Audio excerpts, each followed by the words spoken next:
আমরা বলেছি এই দেশের সেনাবাহিনীকে যেন বিতর্কিত না করা হয়। আমরা বলেছি এই দেশের সার্বভৌমত্ব নিয়ে যেন কোনো রকমের ছেলে মানুষই না করা হয়। আমরা গণতন্ত্র চাই, আমরা সাংবিধানিক অধিকার চাই, গণতান্ত্রিক অধিকার ফিরে পেতে চাই। সেই জন্য আমরা বারবার নির্বাচনের তাগিদ দিচ্ছি। এই কথা আমরা এখানে বলছি না, এটা আমাদের দায়িত্ব। আমরা মাননীয় প্রধান উপদেষ্টার পদত্যাগ চাইনি, এখনো চাই না। আসসালামু আলাইকুম রহমতুল্লাহ। আমি শর্টকাট বললাম, এই জন্য আপনারা কিছু মাইন্ড করবেন না। আমি অত্যন্ত দেরিতে এসেছি। আমি আগেই আমার ভাই মুফতি মামুনুল্লাহ সাহেবকে বলে রেখেছিলাম যে আমার আরেকটা মিটিং আছে, ওখান থেকে উঠে আসতে হবে, এবং আমি আসলে যদি দয়া করে আমাকে একটু অনুমতি দেন আগে বিদায় নিতে, সেই জন্যই আমি করেছি। যাই হোক, শাপলা চত্বরের ওই নির্মম বর্বর সারা পৃথিবীর ইতিহাসে যে জঘন্য হত্যাকাণ্ড হয়েছে, সেই রাতে আমি আর মাহমুদ ভাই জেলখানায় ছিলাম, এবং পিজি হাসপাতালের আইসিইউতে আমরা পরস্পর মুখোমুখি ছিলাম। দুটা ছোট রুমে দেখা যেত, আমাদের একটা পর্দা ছিল। একটু আগেই সেই স্মৃতিচারণ করছিলাম। মাহমুদ ভাই অনশন করছিলেন প্রায় 7 দিন পর্যন্ত। আমি ওনাকে বলেছিলাম, মাহমুদ ভাই, আপনার মরে গেলে হাসিনা খুশি হবে, সুতরাং এই অনশন করে লাভ নাই, আপনি অনশন ভঙ্গ করেন। আমরা অনেকেই অনুরোধ করেছিলাম, পরে অনেক মুরব্বীদের অনুরোধে উনি অবশেষে 7 দিন পরে অনশন ভাঙলেন। তো কোনো সময় নির্বাসনে, কোনো সময় নির্যাতনে, কোনো সময় কারাগারে, কোনো সময় কি যেন বলো এটা, মৃত্যু গুহায়, কোনো সময় আয়নাগরে, এভাবেই দীর্ঘ 1.5 যুগ সময় আমার নিজেরই কেটেছে। তারপরেও শাপলা চত্বরের শহীদদের বিচার দেখার জন্য আল্লাহ যেন আমাকে আরো বেশি দিন বাঁচায় রাখে। আমি অনুরোধ করছিলাম এই দেশে প্রত্যাবর্তন করতে পারার পরে যে মামুনুল্লাহ সাহেবকে এবং অন্যান্য আমার যারা পরিচিত আছেন, আপনারা এখনো পর্যন্ত নিজেরা একটা তদন্ত করে পূর্ণাঙ্গ তালিকা এখনো করতে পারলেন না। অবশেষে সংক্ষিপ্ত হলেও এই যে শাহাদত বরণকারীদের একটা স্মৃতি স্মারক আপনারা প্রণয়ন করতে পেরেছেন, আলহামদুলিল্লাহ, এটা একটা রেকর্ড হয়ে থাকবে। তবে আমার মনে হয় এখন থেকে আরো যতদিন লাগে আপনারা পূর্ণাঙ্গ রিপোর্টটা প্রণয়ন করবেন, এবং প্রত্যেক শহীদের নাম এখানে যেন উল্লেখ থাকে, ছবি থাকে, এবং তাদের ঠিকানা যেন থাকে। এই জাতি যতদিন এই জাতির ইতিহাস থাকবে, এই দেশ থাকবে, আপনাদের এই রক্তদান, এই শাহাদাত আমরা স্মরণ করব, এই জাতি স্মরণ করবে, মুসলিম জাহান স্মরণ করবে। এরকম একজন জঘন্য হত্যাকারী শেখ হাসিনা রাতের অন্ধকারে সমস্ত আলো পানি নিভিয়ে দিয়ে চতুর্দিক থেকে গুলি করে নিরীহ মাদ্রাসা শিক্ষার্থীদেরকে হত্যা করলো। অথচ সেই হত্যাকাণ্ড নিয়ে ফ্যাসিস্ট শেখ হাসিনা পার্লামেন্টে তামাশা করলো। এই ফ্যাসিস্ট আওয়ামী লীগ, এই শেখ হাসিনা রাজনৈতিক সিদ্ধান্তে, অবৈধ রাজনৈতিক সরকার, তারপরেও তো সরকারে ছিল, তার সিদ্ধান্তে দলীয়ভাবে এই সমস্ত হত্যাকাণ্ড করেছেন। নারকীয় হত্যাকাণ্ড, আসমান থেকে হেলিকপ্টার গানশিপ দিয়ে এই দেশের জনগণকে হত্যা করেছে, নিরীহ শিশু এবং নারীদেরকে হত্যা করেছে। এরপরেও তারা বাংলাদেশের এই সমস্ত হত্যাকাণ্ডের জন্য ন্যূনতম কোনো অনুশোচনা করে নাই, দোষ স্বীকার করে নাই, ক্ষমা প্রার্থনা করে নাই। উল্টো এই দেশের গণ অভ্যুত্থানকারীদেরকে তারা অপরাধী তকমা দিচ্ছে। এত বড় দুঃসাহস, এত বড় নির্লজ্জতা সারা পৃথিবী প্রত্যক্ষ করছে। আমরা এখন যে অবস্থায় দাঁড়িয়ে আছি, এই অবস্থায় সমস্ত শহীদের যদি আমরা বিচার চাই, তাহলে আমাদেরকে এই ট্রাইব্যুনাল আরো অনেকগুলা গঠন করতে হবে।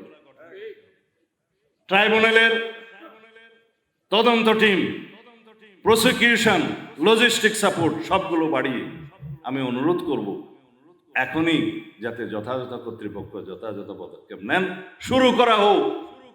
বিচার কার্য অনেক দীর্ঘ প্রক্রিয়া, সেটা হয়তো সমাপ্ত হতে দেরি লাগে। এখন যে আইসিটিতে মামলা হচ্ছে মানবতা বিরোধী অপরাধের জন্য, সেই অপরাধের বিচারও আমাদের কাছে এখনো খুব একটা দৃশ্যমান হচ্ছে না। আমরা অনুরোধ করেছি যে অন্তত কিছুটা অগ্রাধিকার বিবেচনায় কিছু গুরুত্বপূর্ণ মামলা প্রথমেই ট্রায়ালে নিয়ে আসা হোক, জনগণের সামনে দৃশ্যমান হোক, দেশবাসীর সামনে দৃশ্যমান হোক যে খুনি ফ্যাসিস্ট হাসিনা, জাতিসংঘ স্বীকৃত নিকৃষ্ট খুনি হাসিনার অন্তত একটা বিচার রায় যেন আমরা খুব শিগগির দেখতে পারি। সবার বিচার করা হবে। এই দেশের আদালতে খুনি শেখ হাসিনার এবং তার সরকারের, তার দোসরদের প্রত্যেকটা অপরাধের বিচার করা হবে ইনশাআল্লাহ। আমরা গণতন্ত্র চাই, আমরা সাংবিধানিক অধিকার চাই, গণতান্ত্রিক অধিকার ফিরে পেতে চাই। সেই জন্য আমরা বারবার নির্বাচনের তাগিদ দিচ্ছি। এই কথা আমরা এখানে বলছি না, এটা আমাদের দায়িত্ব। আমরা মাননীয় প্রধান উপদেষ্টার পদত্যাগ চাইনি, এখনো চাই না, কিন্তু ওনার কাছে আমরা একটা রোড ম্যাপ দাবি করেছিলাম। এখন বিভিন্নভাবে আমরা শুনতে পাচ্ছি বিভিন্ন রকমের চক্রান্তের মধ্য দিয়ে এই সরকারকে বিভিন্নভাবে ভুল বোঝানো হচ্ছে যে আপনার সরকারকে কাজ করতে দেওয়া হচ্ছে না। সঠিক নয়। আমরা গণতান্ত্রিক উত্তরণের জন্য, একটা ডেমোক্রেটিক একটা ট্রান্সফরমেশনের জন্য আমরা আমাদের কথাগুলো বলছি জনগণের পক্ষে, এটা যেন অন্য কোনোভাবে না নেয়। আমরা বলেছি এই দেশের সেনাবাহিনীকে যেন বিতর্কিত না করা হয়। আমরা বলেছি এই দেশের সার্বভৌমত্ব নিয়ে যেন কোনো রকমের ছেলে মানুষই না করা হয়।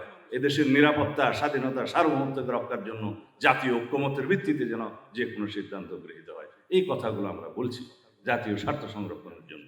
যাই হোক, এই কথাগুলো এখানে আমার যথেষ্ট বলার সময় নেই এবং এইটা ফোরামও সেটা নয়।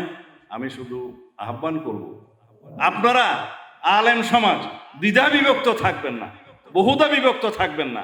আপনারা বহুভাবে বিভক্ত ছিলেন বলেই এই স্বৈরাচারী ফেসিবাদী শক্তিগুলো আপনাদেরকে বিভিন্নভাবে নির্যাতন, নিপীড়ন, মামলাবাজি দেওয়ার সুযোগ পেয়েছিল।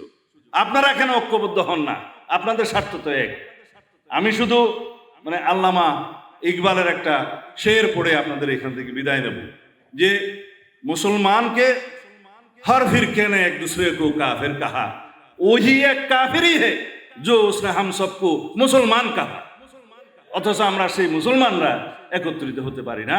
সেজন্য আমাদের বিরুদ্ধে যে সমস্ত ষড়যন্ত্র হয়, আমাদেরকে বহুভাবে বিভক্ত করার মধ্য দিয়ে সেই সমস্ত ষড়যন্ত্রের সুযোগ নেই। আমরা অতীতে দেখেছি আপনারা বিভক্ত ছিলেন বলে নিজেদের মধ্যে আপনাদেরকে ব্যবহার করার সুযোগ পেয়েছে, নির্যাতন করার সুযোগ পেয়েছে, জেলখানায় বন্ধ করে রাখার সুযোগ পেয়েছে। না হলে এদেশের 90-92 ভাগ মুসলমানের দেশে মুসলমানদের উপর অত্যাচার করার কোনো সাহস রাখে কেউ?